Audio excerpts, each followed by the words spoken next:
In any business venture, there are hits and misses. Sometimes companies find themselves in a state of financial or economic distress. How is it decided if the way forward is reorganization or liquidation of the company?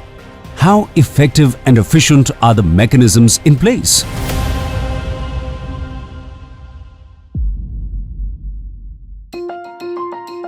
When a company becomes insolvent, there are two possible journeys.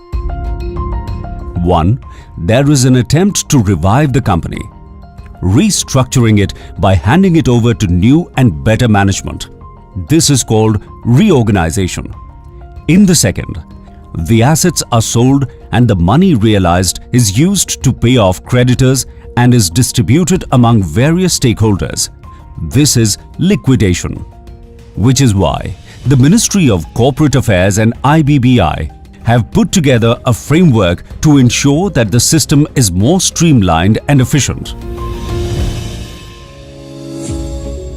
In 2016, all the various acts and regulations concerning insolvency were consolidated or amended by the Insolvency and Bankruptcy Code or IBC. This was a game changer, since the earlier modality of resolving insolvency was made up of too many laws and adjudicatory bodies. With the passing of the IBC, there is a market mechanism that can free up resources of the economy for more productive use, resolve a viable company, lead to better realizations by creditors, lead the unviable businesses to liquidation at the earliest to arrest any substantial loss, and preserve jobs. The IBC clearly defines the entire corporate insolvency resolution process or CIRP. The entire process happens under the aegis of the National Company Law Tribunal. Detailed steps have been worked out under the code, defining different types of creditors, the role of the regulator, the appointment of a resolution professional to oversee the entire process, and the constitution of a committee of creditors who form the backbone of the whole process. The primary objective of the code is to reorganize the company.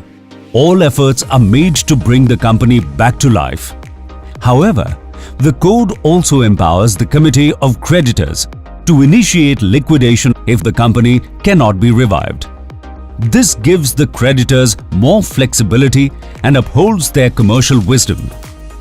When the Committee of Creditors votes on reorganization, a new reform in the code protects the minority voting group. So, presuming the majority of the creditors voted for reorganization, when the assets are distributed, the group that voted against the motion will get the same or more than what they would have received under liquidation. This makes sure that votes are cast in as unbiased a manner as possible.